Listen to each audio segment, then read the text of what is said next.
Hello, welcome back to the breaking news update. My name is Jimmy Boyd, and you are watching Boyd News. Want to thank you so much for tuning in today. I'm back with another update coming out from the war between Russia and Ukraine, and I've got a ton of big news that I'd like to brief you all on today. So today's date is May 12th, 2025, and it's Monday. Hope you guys all had a wonderful weekend. We have a lot of big news to get into in today's update. We're going to start off talking about with what is expected today, a 30-day unconditional ceasefire and a truce in this war between Ukraine and Russia. Last week, Ukrainian President Volodymyr Zelenskyy demanded that Vladimir Putin accept a 30-day ceasefire starting today on May 12th. So I have a new update here on your screen. Russian attacks continue. Russia ignores ceasefire proposal for May 12th. Russia launched more than 100 drones at Ukraine in nighttime attacks, the Ukrainian Air Force said Monday, after the Kremlin effectively rejected an unconditional 30-day ceasefire. So yeah, the Kremlin has not accepted this. Now we have multiple European nations coming out and warning Russia to accept this 30-day ceasefire by the end of the day, which is just hours away. And if they do not, major sanctions are going to come crashing down onto the Russian economy. We'll see how major these are going to be, but I've got a lot of reports today talking about the fact that they're going to be pretty massive, okay? So we'll see how that goes, but I'm going to give you guys more updates coming out from this war today, some of the headlines and top statements coming out from Ukraine, from the United States, even China today, and even from the Kremlin and Russia. So we're going to go ahead and start diving into the news here, guys. Let's hop into X over here with Tendar. So we're going to go over a report that actually came out yesterday, and it was regards to on Saturday on May 10th, okay, whenever Russia came out, we had that report from the Kremlin that Vladimir Putin put out a statement basically stating that he was open to meeting with Zelenskyy in Turkey on Thursday, and this was the response coming out from Zelenskyy over the weekend. So I wanted to show you this real quick before we dive into the other news. So again, from Tendar, Ukrainian President Zelenskyy responded to Putin, and it is quite clever response. He welcomes it, but subtly preconditions the peace negotiations with the ceasefire starting tomorrow. This elegantly shifts back the discussion on this topic and puts lens on tomorrow. If Russia does not adhere to the ceasefire, then all fault lies squarely on Putin. If Russia agrees to the ceasefire, then it opens the opportunity for the West to move into Ukraine as laid out by me yesterday. So take a look at this statement from Volodymyr Zelenskyy. It is a positive sign that the Russians have finally begun to consider ending the war. The entire world has been waiting for this for a very long time. The very first step in truly ending any war is a ceasefire. There is no point in continuing the killing even for a single day. We expect Russia to confirm a ceasefire, full, lasting, and reliable, starting tomorrow, May 12th, and Ukraine is ready to meet. Okay, so Zelenskyy just taking a step back for a minute and saying, okay, well, we'll agree to meeting in Turkey, but first, let's get an unconditional ceasefire in this war, 30 days, so that way we could begin peace talks. Well, according to today, the information that we're having, Russia has not accepted this 30-day ceasefire, so most likely sanctions will get slammed down onto Russia's economy here very soon. But clearly Vladimir Zelenskyy was trying to redirect attention to the 30-day ceasefire, as when Vladimir Putin held his statement on Saturday night on the 10th, he did not mention anything regarding the ceasefire and was not openly stating he was going to agree to it or anything like that. So looks like Zelenskyy was still trying to get Russian President Vladimir Putin to agree to this. It looks like so far they have not. Now they still have hours to go. Maybe that could change in the last minute, but so far we have not seen that. So take a look at this from Bliskovka. Russia completely ignores the ceasefire proposal from May 12th. The occupiers continue to attack Ukrainian positions along the entire front line, says Foreign Minister Andriy Sybiha. We discussed decisive steps that can be taken, including sanctions against the banking and energy sectors of the Russian Federation, combined with new defense assistance packages to Ukraine, Sybiha added. Okay, so here's a picture of him today. It looks like he may have been in a video call or conference with the EU foreign ministers. There was a major meeting being held in London today. Lots of EU foreign ministers were meeting there to discuss Ukraine security and also Europe's security. So it looks like Sybiha was holding a conference with them today. Now from Noel reports, Bloomberg reports Europe's position remains unchanged. The Ukraine ceasefire is set to begin tomorrow, contingent on Russia's agreement. If Russia launches attacks from that point, a strong response from the EU and US, including sanctions agreed on Saturday, is expected. So this report was actually breaking yesterday on Sunday when I was not here. So I want to throw this in here real quick. So as far as we know, it looks like the U.S., Europe, and also Ukraine's position still remains the same. If Russia does not agree to this 30-day ceasefire as of today, they will respond with major sanctions and attacks on Russia's banking sectors, their oil industry, whatever it might be. We'll have to wait for the official report to come out when these sanctions get released. So, as far as we know, Europe, Ukraine, and the U.S. should be responding to Russia's inaction towards the ceasefire agreement. Okay, so we'll see what happens on that. Take a look at this also from Max 24. Okay, this also came out yesterday, and I wanted to show you this from Donald Trump. This was his response to Russia's statement on Saturday when they said they were going to meet with Vladimir Putin, was going to meet with Vladimir Zelenskyy in Turkey on Thursday, on May 15th this week. So from Donald J. Trump on True Social, he says President Putin of Russia doesn't want to have a ceasefire agreement with Ukraine, but rather wants to meet on Thursday in Turkey to negotiate a possible end to the bloodbath.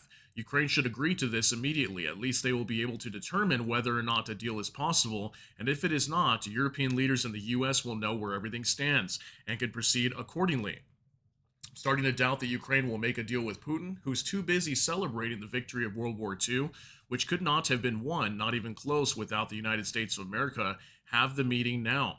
Okay, so once again, another major statement coming out from Trump, in a way, kind of putting some heavy pressure onto Vladimir Putin. You can clearly see he's talking about how Putin's too busy celebrating this whole Victory Day parade and whatnot. Instead, should be focused on trying to end this war. But what we've seen coming out from Russia is they're not serious about doing so.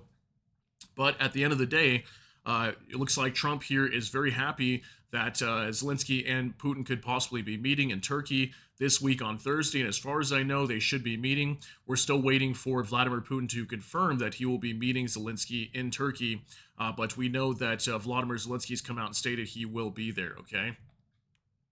So now from Tendar, Germany has issued an ultimatum to Russia at noontime today. The Speaker of the German government, Stefan Cornelius, released the following statement. Russia has 12 hours to comply to the unconditional ceasefire. If Russia refuses, then preparations of the next sanctions package will be triggered. Previously, Chancellor Merz made statements that new sanctions can be of political, financial, or military nature. Okay, so this is a picture of Stefan Cornelius, okay, the Speaker of the German government. Okay, so it looks like they are going to be responding to this. If Russia does not agree to the ceasefire, this was the ultimatum being released by the German government today. So I'm pretty sure in coordination with Ukraine, lots of other European allies, and the United States, they should all be collectively slamming down major sanctions onto Russia. For sure, by the end of the week, we should probably be hearing something about this. Especially if Russia does not agree today to the ceasefire, and then on top of the Thursday meeting, let's see, maybe all of a sudden Russia might back out of those meetings. We might not see that take place. And then also remember that just last week, the U.S. Embassy inside of Kiev was warning that there could be a massive attack coming from Russia very soon. So anything can really happen here. Things could definitely fly off the rails this week. Hopefully things remain calm, and both parties, Russia and Ukraine, can move towards negotiations. But so far, it's not looking very good. It's looking like it's off to a bad start, just starting today on Monday. Now, for more translated, Russian dictator Vladimir Putin must respond to a ceasefire proposal in Ukraine by the end of the day. According to the German government spokesperson Stefan Cornelius, Germany has warned that the clock is ticking. If Moscow does not accept the demand, preparations for new sanctions will begin. So tick-tock. Yeah, this was the report from The Guardian today.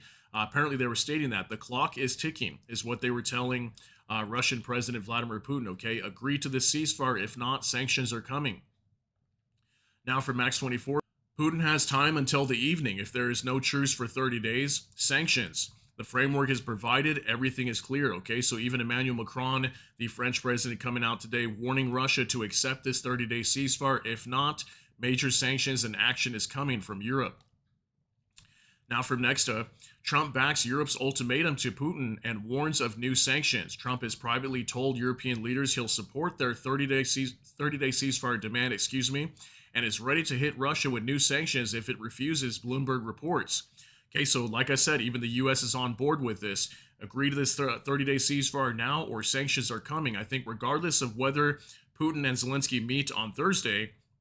That has nothing to do with it. It all has to do with this 30-day unconditional ceasefire. This is the red line for the West here. Russia must accept this or sanctions are coming once again.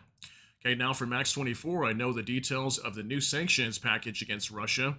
It is very tough, and if applied, it can be coordinated with European, British, Canadian packages, and it will really hurt, says Andriy Yermak. Today, a bill on new sanctions has been prepared, the author of which is Lindsey Graham. These sanctions will be applied immediately when it becomes absolutely obvious that Russia has rejected any proposals for a ceasefire. Okay, so Andriy Yermak here, he's the head of the presidential office out of Kiev. Okay, he works side by side with Volodymyr Zelensky, the president. And so he knows all the details of this sanctions package, and he knows it's going to put major damage onto Russia's economy and heavily hurt them.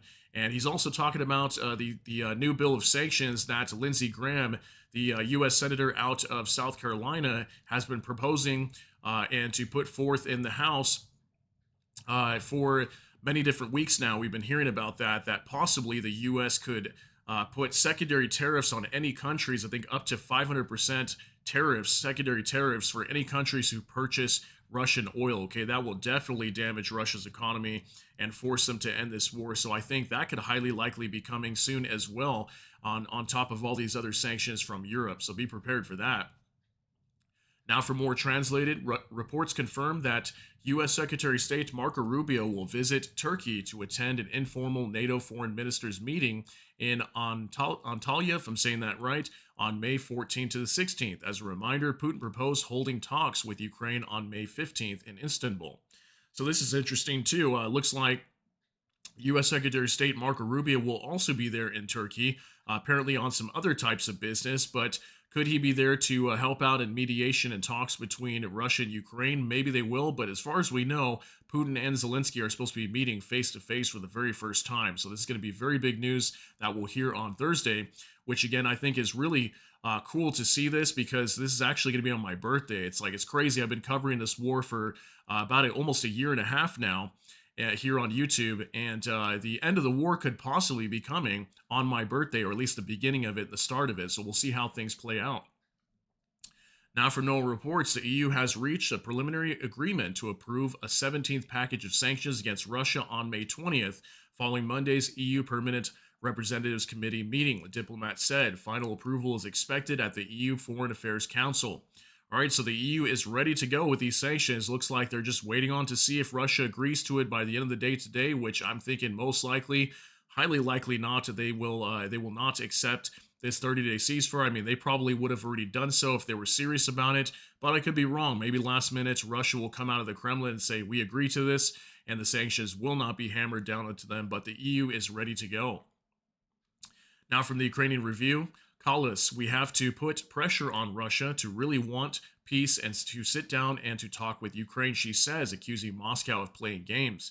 If they are continuing bombing Ukraine all the time, if there's no ceasefire, there can't be talks under fire. Okay, so Kaja Kallis, the vice president of the European Commission, so she's coming out today and stating that, we got to continue to put pressure on Russia and force them into talks with Ukraine, force them to agree to the ceasefire, because if there's no ceasefire, there can't be talks while at the same time Russia and Ukraine are attacking each other, which is something that Ukraine, Volodymyr Zelensky, the president of Ukraine, has come out and said many times. They'd rather have the killing stop first, and then talks can begin, which definitely makes sense. I mean, I think most of us can agree to that. Now for Max 24, Kremlin responds, the language of ultimatums is unacceptable for Moscow. It is impossible to talk to Russia in such language.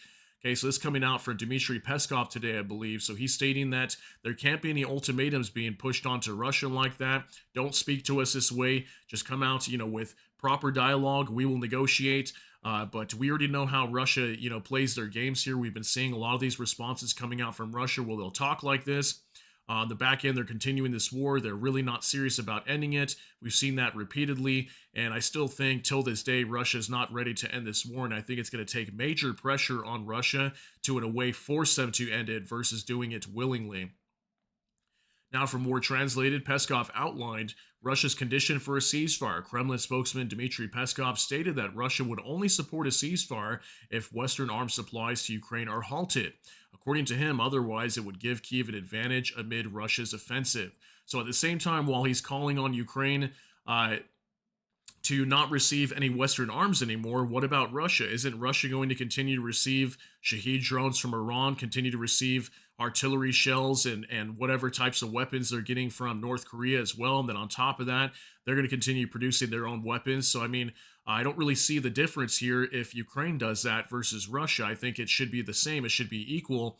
At the same time, both sides have security concerns, right? You know, Ukraine is concerned about Russia carrying on this offensive if they stop all Western aid. And then Russia concerned about the same thing, right? They're concerned about being attacked. So I think that's fair for both sides to continue military aid. But you know, we've been seeing a lot of these same reports coming out from Russia, Russia demanding certain things that Ukraine will not agree to. So this is their condition for a ceasefire, when at the end of the day, it's supposed to be an unconditional ceasefire. There's not supposed to be any preconditions. But once again, that's what's coming out from Russia. Now, from Tendar, didn't I tell you that Russia is fearing that a ceasefire would enable European troop deployments into Ukraine? And now look at what Peskov is spouting off right now. Russians are hard to read, or excuse me, are easy to read. Everything is only aimed to expand their empire. If it cannot be achieved directly, then war needs to be frozen until the forces are replenished. They want Ukraine being disarmed, weak, and vulnerable so that Russia can strike later. With Western European troops inside Ukraine, that nefarious plan would evaporate. So now he's going to be talking about European presence inside of Ukraine. Take a look at this on Telegram. It says Russia cannot allow NATO infrastructure to be located near its borders, Peskov said, commenting on Ukraine's membership in the alliance.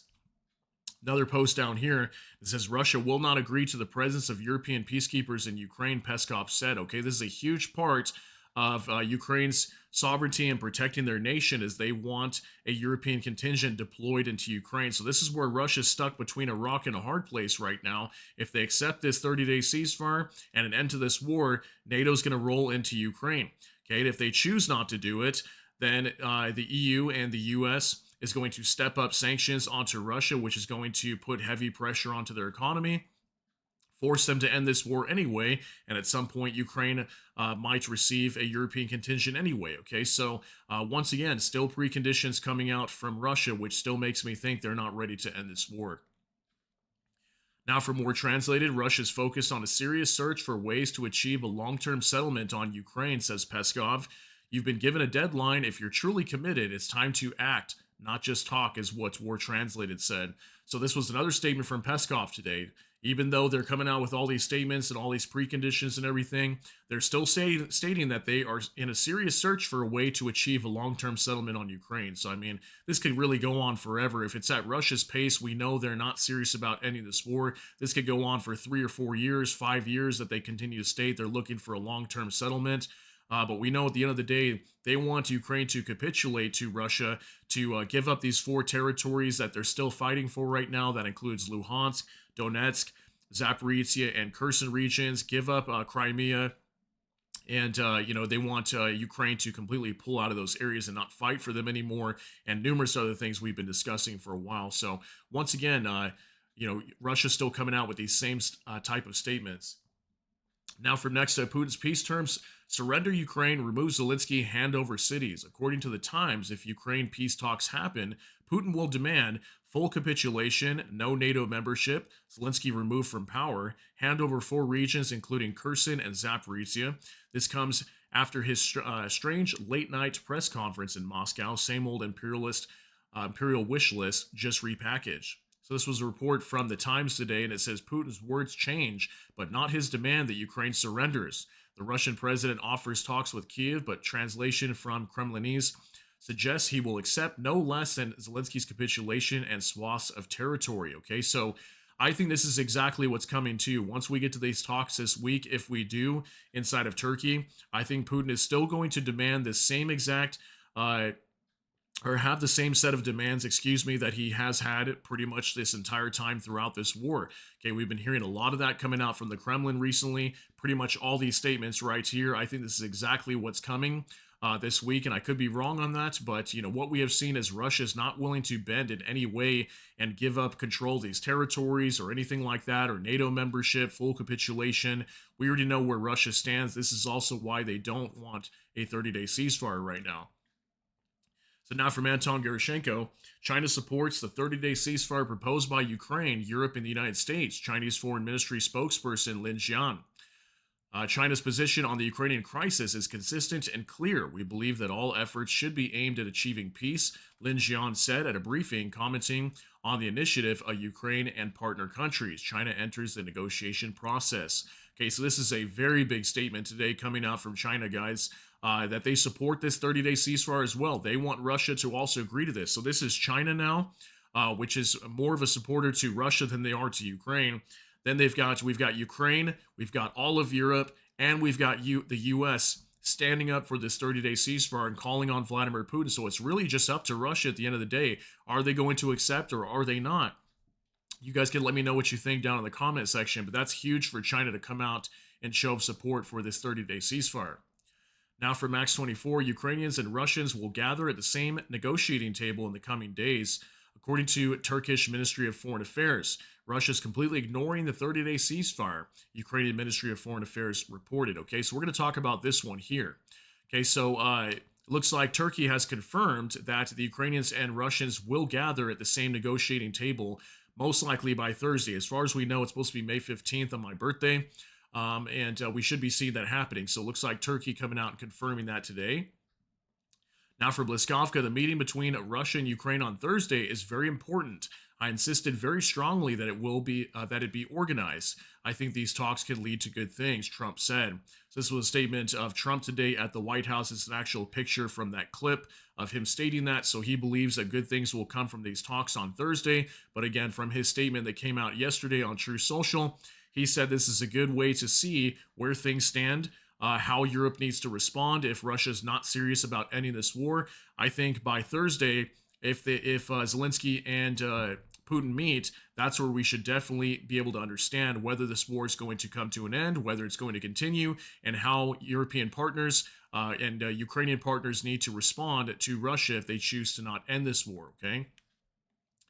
Now for NOAA reports, it's simple. Ukraine and the democratic world want a ceasefire. Putin wants to keep shooting, says Czech Foreign Minister Jan Lipovsky. Okay, so the Czech Foreign Minister coming out today, he's stating what is the obvious, right? That Ukraine wants a ceasefire to end this war. Russia does not. They want to continue shooting and carry on this invasion into Ukraine. They are not ready to end this war. And personally speaking, I think that's where Russia stands right now. Based on all their actions, that's how it appears. But who knows? We could see something turn around here at the last minute, and maybe Russia will give in and finally end this war. But we'll see how it plays out. Now, for more translated, today in the United Kingdom, a meeting of EU foreign ministers will take place to discuss support for Ukraine and strengthening European security, according to Reuters. The challenge we face today is not only about Ukraine's future, it is existential for all of Europe, Lammy said. The British minister is expected to announce further sanctions against individuals supporting Russia's invasion of Ukraine. So here's a report today on Reuters. UK to host EU foreign ministers on defense and Ukraine before summit. Okay, so major meeting today of EU foreign ministers in London. As I mentioned earlier, discussing Ukraine, discussing Europe's defense and security. So major meeting being held today in London. Now from Casualty in London today to meet foreign ministers of the Weimar Plus format.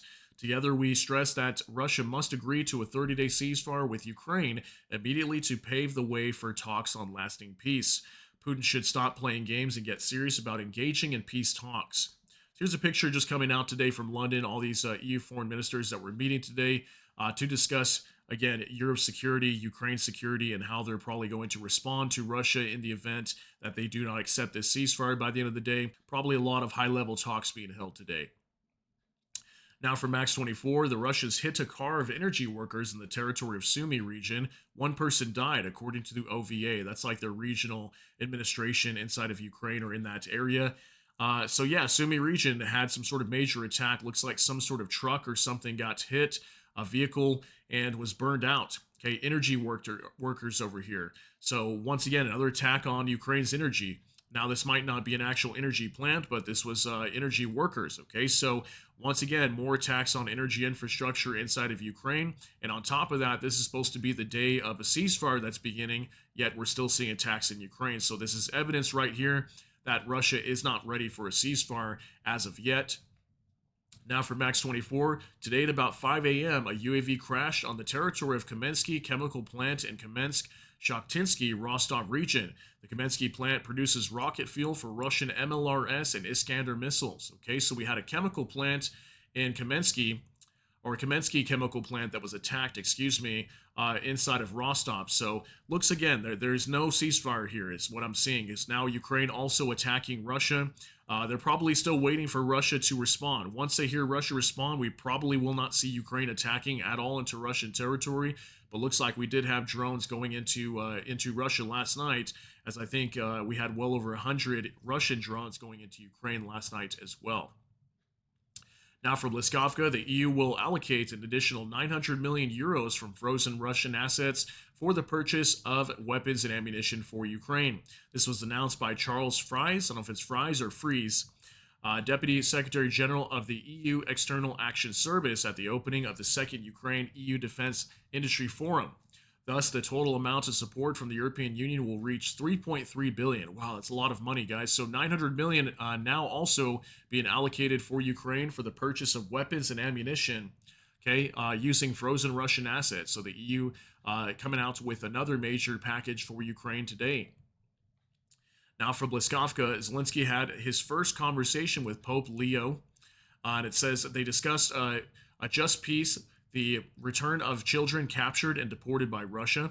The president confirmed his readiness for negotiations and invited the Pope to visit Ukraine. Okay, so the new Pope that's been selected recently. Looks like Zelenskyy had his first conversation with him, and has also invited him to visit Ukraine. And as far as we know, too, I've been seeing some statements coming out from the Pope. He appears to be very pro-Ukraine and pro-peace, and calling on Russia to end this war and agree to the ceasefire. So yeah, he'll be meeting with Zelenskyy here very soon in Ukraine. Now for Bliskovka, the Russian Defense Ministry has released the characteristics of the new Russian S-8000 Banderol missile. Range up to 500 kilometers speed, 500 kilometers per hour. Warhead size is 150 kilograms. Launched from the Orion UAV or Mi-28N helicopters. Manufacturer, sanctioned enterprise, is Kronstadt, if I'm saying that correctly. More than 20 foreign components from China, the USA, Japan, South Korea, and Switzerland have been identified, supplied via the Chip and Dip network. This is a new picture of this missile, apparently, that's been announced on Russia's side. And as far as I know, this is a cruise missile, so it can be launched from Orion UAVs or the Mi-28N helicopters. And this is not good news. It's just another weapon that Russia will be using to attack inside of Ukraine with. And yet again, another cruise missile to add to the Russian military's arsenal. Okay, so that was just a report breaking today. Wanted to share that with you guys. Now from Nexta, Russia boosts military production sharply, The Economist reports The Economist infographic. The Economist reports a sharp increase in activity at Russian defense factories since 2022. The biggest jump is at the Kazan helicopter plant, which reached 950 units. The Perm and Kazan powder plants also saw significant growth, producing 598 and 329 units respectively. So just looking at this graph, guys, look at all these different companies inside of Russia, these defense manufacturer plants. All of these graphs are going up, okay? And some of them are even skyrocketing, like the Kazan helicopter plant. You can see it just completely skyrocketing upwards.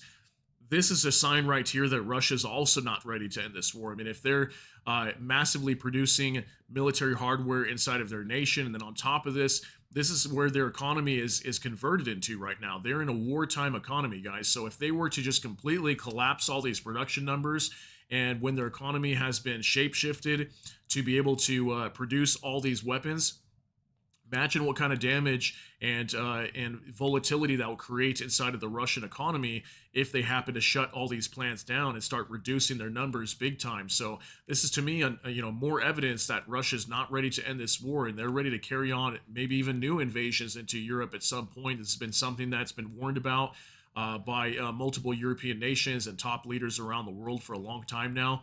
So this is not a good sign here, okay? This means that Russia's not ready to end this war, and maybe they will, but we'll see what happens here. So pretty crazy graphs coming out today. Now from Grayskull, the RUAF retreated east of Tyatkino, Kursk Oblast. Okay, so Tyatkino, we've talked about this town right on the border. This is Ukrainian territory in Sumy region. We've got the Kursk region here. Okay, so Tyatkino, we've talked about this. At some point, Ukraine was starting to encircle this city, but it looks like the offensive on the eastern portion of the city on the border of Ukraine and Russia, they have pulled out. I'm not sure what happened over here, but maybe they couldn't make any significant gains. But if you look over here, it looks like it's mostly just fields. Not a whole lot of cover here, so maybe the Ukrainians were getting targeted a lot and attacked. But as far as I know, they have not taken over Tyatkino, but they have gotten very close. And as far as I know, they still could be attacking from the southeast, southwest, and also the western side over here of Tyatkino. But on the east, looks like they are pulling back. So that's not some good news from Ukraine over there. Now from Savchenko Volodymyr, Germany has shifted its policy on weapons transparency. Government spokesman Stefan Cornelius says Berlin will no longer publicly confirm details of missile aid, including Taurus, according to Bild magazine. We cannot disclose how cruise missile support currently looks, he said. Okay, so looks like, we actually had this report last week. Last week, Germany was reporting they were going to start classifying all their military aid to Ukraine very soon. And this is right around the time that we are hearing that maybe Taurus missiles, like what you see right here, could potentially be going to Ukraine. These are missiles that were held up under Olaf Scholz, the former German chancellor, but the new chancellor, Friedrich Merz, is very open to sending these. So I wonder if Ukraine is going to start receiving a massive amounts of these they can start using to fire against Russian targets. Maybe this will also be another big thing we see coming here very soon, because we're hearing that on top of sanctions being slammed down to Russia, we're going to see a massive increase in military aid. And I have a very big feeling that Ukraine is going to be receiving a lot of these Taurus missiles and maybe even other types of missiles, more like ATACMS, Storm Shadow, whatever it might be. Lots of different weapons are going to be flowing into Ukraine here very soon to boost their protection for their nation. Now from Ukrainian Review, Germany is ready to continue supplying weapons to Ukraine if a ceasefire is not reached, says the German foreign minister.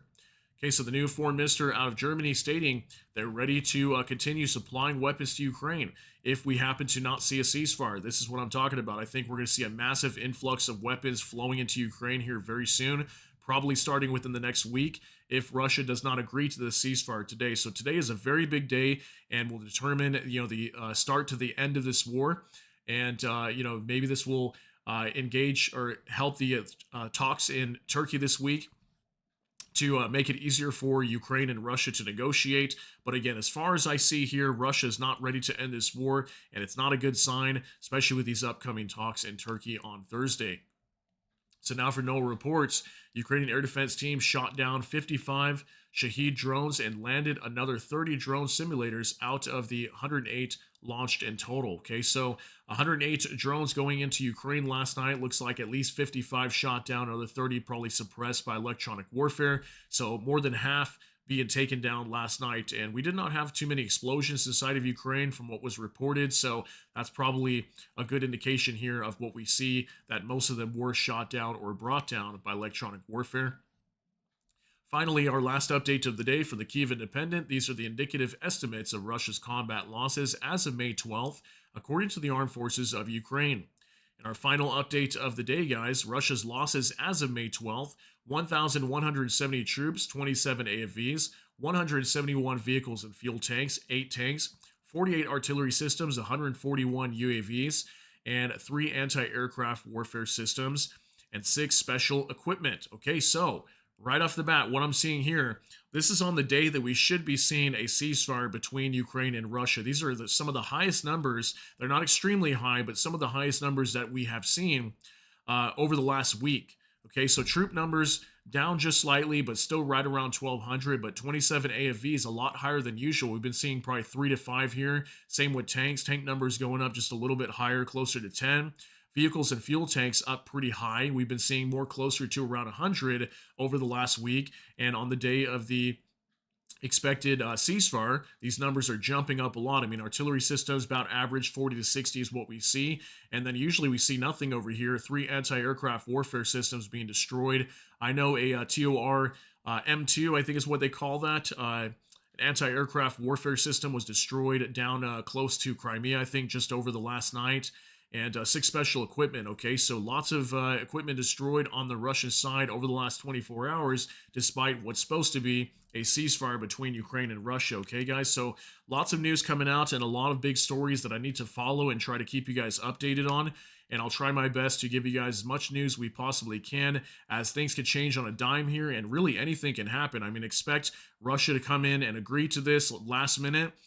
Maybe they won't, and the EU will come out and slam Russia with sanctions. Maybe we might see Russia just, completely come out and say, we're not agreeing to anything. We're going into full-fledged war with Ukraine.